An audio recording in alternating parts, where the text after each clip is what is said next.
یہ ہے کہ تم میں سب سے بہترین شخص وہ ہے جو قرآن کریم کو پڑھے اور پڑھائے، اور دوسری حدیث میں بھی یہی ہے کہ تم میں فضیلت والا وہ آدمی ہے، عزت و مقام والا وہ شخص ہے جو قرآن کریم کو پڑھتا ہو اور قرآن کریم کو پڑھاتا ہو۔ اس روئے زمین پر اس سے بہتر، اچھا، احسن آدمی کوئی نہیں ہے۔ یہ اللہ کے نبی صلی اللہ علیہ وسلم کے الفاظ ہیں، جو قرآن کریم کو پڑھتا ہو اور قرآن کریم کو پڑھاتا ہو۔ ماشاءاللہ آج ایک خوشی کا مقام ہے، مسرت کا مقام ہے، آپ کے لیے بھی، ہمارے لیے بھی، گاؤں والوں کے لیے بھی، علاقے کے لیے بھی، کہ آج یہ چھوٹا سا بچہ ماشاءاللہ محمد عفان سلمہ، جو صاحبزادہ ہے مولانا محمد ناظم صاحب کے، آج اس بچے نے مدرسے کا بھی نام روشن کیا ہے، گاؤں کا بھی نام روشن کیا ہے، اور گاؤں نے علاقے کا بھی نام روشن کیا ہے۔ میں آپ کو بتلاتا چلوں کہ یہ بچہ ماشاءاللہ مسابقے میں پوزیشن لے کر آیا ہے، اور پوزیشن لانا کوئی معمولی بات نہیں ہے، یہ بہت بڑی بات ہوتی ہے، بہت بڑی بات ہوتی ہے۔ اس علاقے میں بجیڑا جیسا گاؤں بھی ہے، کافی لمبا چوڑا بڑا گاؤں ہے ماشاءاللہ، سالے پور بھی ہے، کوٹلا بھی ہے، بڑودا بھی ہے، لیکن میری جانکاری کے مطابق ابھی تک نہ تو بجیڑے میں کسی کی پوزیشن آئی ہے اور نہ ہی شاید بڑودے میں آئی ہے۔ یہ پہلا بچہ ہے کہ ماشاءاللہ اس پورے علاقے میں پوزیشن لے کر آیا ہے، پورے علاقے میں، تو کتنی خوشی کی بات ہے۔ اور پھر اس بچے کی عمر دیکھیے، کوئی ایسا بھی نہیں ہے کہ لمبی چوڑی عمر ہو، چھوٹا سا بچہ، 8 سال کا بچہ ہے ماشاءاللہ، ایک پوزیشن لے کر آیا ہے۔ تو اس سے یہ پتہ لگتا ہے کہ یہ جو ادارہ ہے، یہ جو مدرسہ ہے، اس کا طریقہ تعلیم کتنا شاندار ہے، جو پڑھانے والے اساتذہ اور استاذ ہیں کس انداز سے خلوص کے ساتھ میں، للہیت کے ساتھ میں اپنے بچوں کو پڑھاتے ہیں کہ بچے یہاں تک پہنچ گئے۔ اور یہ بات یاد رکھیے، قرآن کریم کو پڑھنے اور پڑھانے والا جو ہوتا ہے، اللہ تبارک و تعالیٰ اس کو دنیا میں بھی عزت مرحمت فرما دیتے ہیں، اور آخرت میں تو اللہ تبارک و تعالیٰ کیا مقام اور مرحمت فرمائے گا اللہ ہی اس کو جانتا ہے۔ ان اللہ یرفع بہذا الکتاب اقواما، اللہ تبارک و تعالیٰ اس قوم کو اونچا کر دیتا ہے، بلند کر دیتا ہے جو قرآن کریم کو پڑھتی ہے، اس پر عمل کرتی ہے۔ اور ایک حدیث میں اللہ کے نبی صلی اللہ علیہ وسلم نے ارشاد فرمایا کہ من قرأ القرآن وعمل بما فيه البس والداه تاجا یوم القیامہ، کہ جس شخص نے قرآن کریم کو پڑھا اور اس پر عمل کیا، اللہ تبارک و تعالیٰ کل قیامت کے دن اس کے والدین کو ایک نورانی تاج پہنائے گا، اور اس تاج کی روشنی سورج اور چاند کی روشنی سے کہیں زیادہ ہوگی، بہت زیادہ ہوگی۔ تو قرآن کریم کے پڑھنے اور پڑھانے کی حدیث میں بہت فضیلت ہے۔ ایک کتاب آپ لوگ پڑھتے ہو فضائل اعمال، اس میں باقاعدہ ایک کتاب ہے فضائل قرآن کے نام سے، اس میں جتنے بھی فضائل ہیں قرآن کریم کے سب اس میں لکھے ہوئے ہیں، آپ لوگ اس کو مسجدوں میں پڑھتے ہو۔ تو ماشاءاللہ مجھے بے انتہا خوشی ہے اس بات کی کہ آج یہ بچہ ماشاءاللہ پوزیشن لے کر آیا ہے، وہ بھی قرآن کریم جیسی کتاب کے اندر۔ کوئی اور کتاب ہو تو دیکھی جائے، یہ دنیا میں واحد ایک ایسی کتاب ہے جس کو حفظ کیا جاتا ہے۔ دنیا میں بہت سی کتابیں ہیں، مذاہب کی کتابیں ہیں، جیسے کہ انجیل ہے، زبور ہے، توریت ہے، اور یہ ہماری قرآن کریم ہے۔ دنیا میں کسی کتاب کو حفظ کرنے کا تصور ہے ہی نہیں۔ ہندوستان کا قانون ہے، آئین ہے، کوئی اس کو بھی حفظ نہیں کرتا۔ صرف ایک واحد کتاب دنیا میں قرآن کریم ایسی ہے تو اس کو ایسے چھوٹے چھوٹے بچے ماشاءاللہ حفظ کر لیتے ہیں۔ آپ دنیا کی کوئی کتاب نہیں لا سکتے کہ اس کو کوئی حفظ کر کے دکھا دے، یا ایسی کوئی مثال نہیں پیش کر سکتے، لیکن مسلمانوں میں ایسے معصوم چھوٹے چھوٹے بچے ماشاءاللہ حفظ قرآن کر لیتے ہیں، اور اپنے ماں باپ کا نام بھی سرخرو کرتے ہیں، قوم کا نام بھی سرخرو کرتے ہیں، مدرسے کا نام بھی دوبالا ہو جاتا ہے، علاقے کا نام بھی ماشاءاللہ دوبالا ہو جاتا ہے۔ تو یہ چند باتیں میں نے آپ کو گوشے گزار کی ہیں۔ آپ تمام لوگ جتنے یہاں پر بیٹھے ہوئے ہونا تو یہ چاہیے تھا جیسے کہ اس بچے کی ماشاءاللہ پوزیشن آئی ہے، پورے گاؤں کو یہاں پر موجود ہونا چاہیے تھا، پورے گاؤں کو موجود ہونا چاہیے تھا۔ چلو خیر، یہ اب آپ کی ذمہ داری ہے کہ آپ لوگوں کو بتلائیں کہ ماشاءاللہ ہمارے اس ادارے سے، گاؤں کے اس ادارے سے ایسے بچے تیار ہو رہے ہیں کہ جو پوزیشن لے کر آ رہے ہیں۔ یہ ذمہ داری ہے، ترغیب کے لیے اتنا بتلانا ضروری ہے کہ تاکہ لوگوں کے اندر ذوق اور شوق پیدا ہو، لوگ اپنے بچوں کو قرآن کریم کے پڑھانے پر آمادہ کریں۔ تو یہ چیزیں تو آپ سب لوگوں کو بتلانی چاہیے۔ تو میں یہ چھوٹا سا بچہ ہے، اس سے کچھ سوالات کرنا چاہتا ہوں کہ کیا نام ہے آپ کا؟ زور سے بولو۔ محمد عفان۔ ماشاءاللہ، اس بچے کا نام ہے محمد عفان۔ آپ یہ بتائیے کہ آپ نے اب تک کتنے پارے حفظ کر لیے؟ 14۔ ماشاءاللہ، اس بچے نے اب تک 14 پارہ حفظ کر لیے ہیں۔ میرا ایک سوال یہ ہے کہ آپ یہ بتاؤ، آپ نے اس مسابقے میں جو آپ کی یہ پوزیشن آئی ہے، اس کی تیاری کہاں کی اور کیسے کی اور کس نے کرائی؟ پہلے تو یہ بتائیے کہ اس کی تیاری کہاں کی؟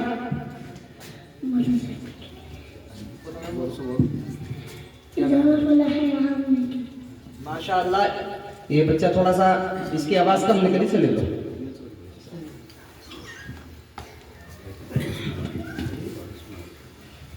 تو اس بچے نے تیاری کی ہے مدرسہ ادارہ فلاح عام کے اندر۔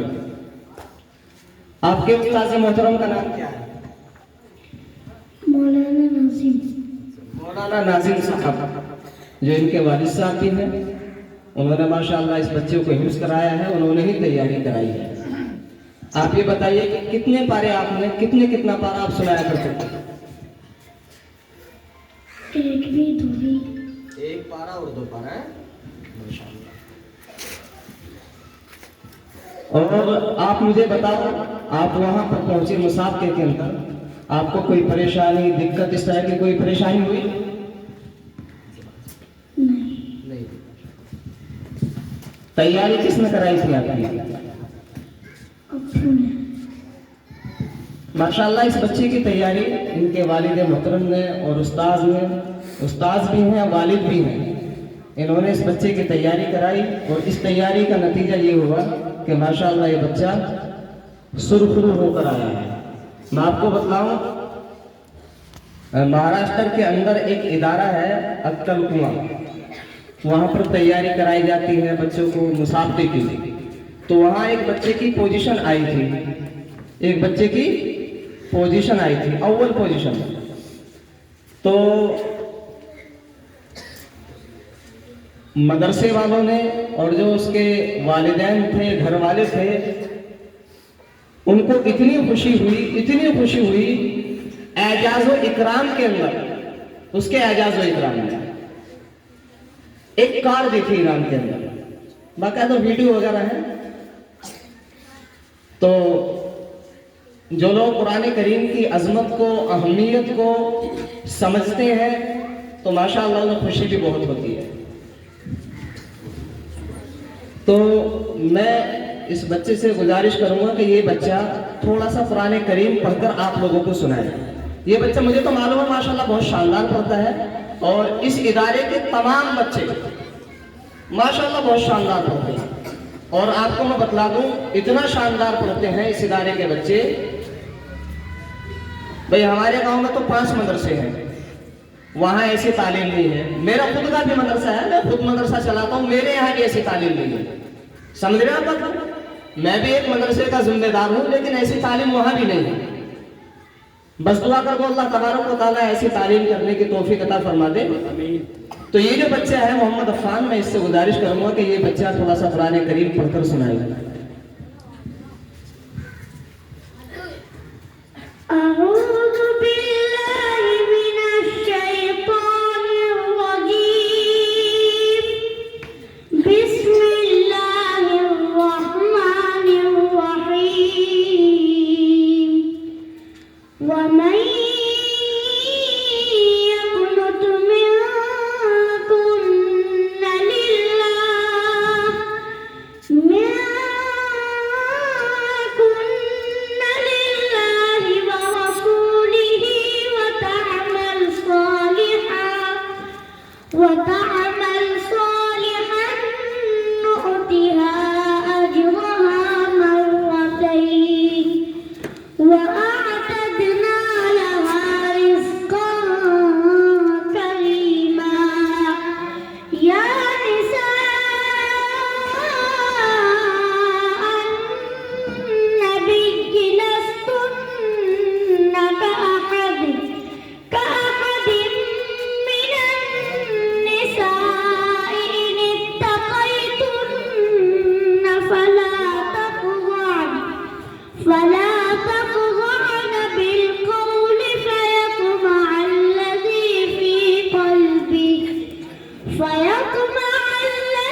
الذي يوسوس في صدور الناس من الجنة والناس صدق الله العظيم. بس ماشاء اللہ، دیکھو کتنے شاندار طریقے سے اور جاندار طریقے سے اس بچے نے قرآن کریم کی تلاوت کی اور آپ سب لوگوں کا نام ماشاءاللہ روشن کیا. میں بس ایک دو سوالات مولانا سے اور کرنا چاہتا ہوں تاکہ سب کو فائدہ ہو جائے، ہمیں بھی فائدہ ہو جائے. خوشی کی بات یہ ہے کہ ماشاءاللہ آپ نے سب سے پہلے تو کمال کر دیا کہ آپ کے مدرسے کا بچہ اور خود آپ کا بچہ ماشاءاللہ پوزیشن لے کر آیا ہے. یہ کمال کی بات ہے. میں آپ سے گزارش کروں گا تھوڑا سا آپ ہمیں بھی سمجھا دیں کہ آپ کے مدرسے کا طریقہ تعلیم کیا ہے، کس انداز میں کس طریقے سے آپ بچوں کو پڑھاتے ہیں. افادے کے لیے میں آپ سے پوچھنا چاہتا ہوں تاکہ ہم جیسے لوگوں کو بھی کچھ مل جائے اور ہم بھی اپنے یہاں اس طریقے کو اختیار کر لیں. کیا طریقہ ہے آپ کا اور کیا طریقہ تعلیم ہے؟ ماشاءاللہ، سب سے پہلے تو میں اللہ کا شکریہ ادا کرتا ہوں اور مجھے بہت خوشی ہے اور دو اعتبار سے خوشی ہے کہ ایک تو یہ بچہ بھی ہمارا ہی ہے، تو ظاہر سی بات ہے جو بچہ ہوتا ہے اس کے والدین کو کتنی خوشی ہوگی وہ انہی سے اگر پوچھا جائے تو وہ لفظوں میں بیان نہیں کیا جا سکتا. تو ایک تو اس بچے کے باپ ہونے کی حیثیت سے مجھے خوشی ہے اور دوسری بات یہ کہ شاگرد بھی ہمارا ہی ہے، یعنی ہمارے پاس ہی پڑھتا ہے. طریقہ تعلیم تو کوئی خاص ہے نہیں، جیسا جس طریقے سے سب مدرسوں میں پڑھایا جاتا ہے اسی طریقے سے پڑھایا جاتا ہے. البتہ ہمارا سب سے زیادہ زور اور فوکس جو ہوتا ہے وہ قاعدے پر ہوتا ہے کہ بچہ اگر قاعدہ صحیح پڑھ لیتا ہے تو پھر قرآن پڑھنا اس کے لیے آسان ہو جاتا ہے. ہمارے یہاں قاری صاحب ہیں، قاری عبدالحق صاحب ماشاءاللہ بہت محنت کرتے ہیں، محنت سے پڑھاتے ہیں. تو وہ بچوں کو جب قاعدہ پڑھاتے ہیں تو میں چیک کرتا ہوں قاعدہ، جب آدھا قاعدہ ہو جاتا ہے یا پورا قاعدہ ہو جاتا ہے. اسی طریقے سے جب پارا پاؤ یا آدھا یا پورا ہو جاتا ہے تو میں اس پارے کو چیک کرتا ہوں. اگر بچہ اس قابل ہوتا ہے کہ اس کو آگے بڑھایا جائے تو آگے بڑھایا جاتا ہے، ورنہ اس کی پھر اس قاعدے میں اور پارے میں تیاری کرائی جاتی ہے. اس کے بعد جب بچہ ناظرہ پورا کر لیتا ہے تو میرے پاس حفظ میں آ جاتا ہے تو میں مشق کراتا ہوں شروع میں اما کے پارے کی اور تبارک الذی کا پارا جو ہے. چونکہ کبھی کبھی ایسا ہوتا ہے کہ ہر بچہ پڑھتا بھی نہیں، پڑھائی چھوڑ دیتا ہے، تو کم سے کم اس کو اما کا پارا یا جو صورتیں قرآن شریف میں اس میں نماز میں پڑھی جاتی ہیں صورتیں، وہ اس کو اچھی طرح یاد ہو جاتا ہے. بس مول صاحب ایک دو سوال اور کرنے ہیں آپ سے. دوسرا سوال آپ سے یہ ہے کہ سب سے پہلے تو آپ نے اس بچے میں کیا صلاحیت دیکھی اور ساتھ ساتھ آپ مسابقے کی تیاری کس طریقے سے کراتے ہیں، اس پر تھوڑی سی آپ روشنی ڈالتے ہیں. اس بچے کے ساتھ میری کوئی خاص محنت نہیں ہے الحمدللہ. میں پورے درجے میں اور جو دوسرے بچے ہیں ان پہ بھی محنت اسی طرح کرتا ہوں. اس سے اچھا پڑھنے والے بھی ہیں. ایک بچہ ہے ناصر کا لڑکا ہے سفیان، وہ بہت اچھا پڑھتا ہے. مظفر ہے ان کا چچا عابد کا لڑکا، وہ بھی بہت اچھا پڑھتا ہے قرآن. اور اس سے پہلے بھی ہم مسابقوں میں گئے تو اس سے پہلے پچھلے سال میں مظفر نگر کے پاس میں گاؤں ہے تاولی، وہاں ایک بچے کو لے کے گیا، ان کا گلو کا لڑکا ہے عبدالصمد. وہ وہاں 10 بچوں میں پہنچا. پہلے مسابقہ ہوتا ہے، پھر مسابقے میں سے 10 بچے چھانٹے جاتے ہیں جو اچھا پڑھ رہے ہیں. تو وہ بچہ 10 بچوں میں پہنچا، پھر ان کا مقابلہ کروایا جاتا ہے آپس میں 10 بچوں کا. تو مقابلے میں وہ صرف 8ویں نمبر پر پہنچا. اور اسی طریقے سے ابھی 2-3 مہینے پہلے کوال ایک گاؤں ہے مظفر نگر میں، وہاں گئے تو الحمدللہ وہاں بھی ہمارا ایک بچہ محمد مظفر وہ 10 بچوں میں پہنچا. لیکن قسمت ساتھ نہیں دیا، اس بچے کا مقدر تھا، اس کی پوزیشن آنی تھی، ورنہ اس پہ کوئی خاص محنت نہیں ہے. الحمدللہ اس سے اچھا پڑھتے ہیں درسگاہ میں ہمارے یہاں قرآن شریف. لیکن پوزیشن اور یہ ساری چیزیں جو ہوتی ہیں تقدیر سے ہوتی ہیں، محنت بھی ہوتی ہے اور تقدیر بھی ہوتی ہے.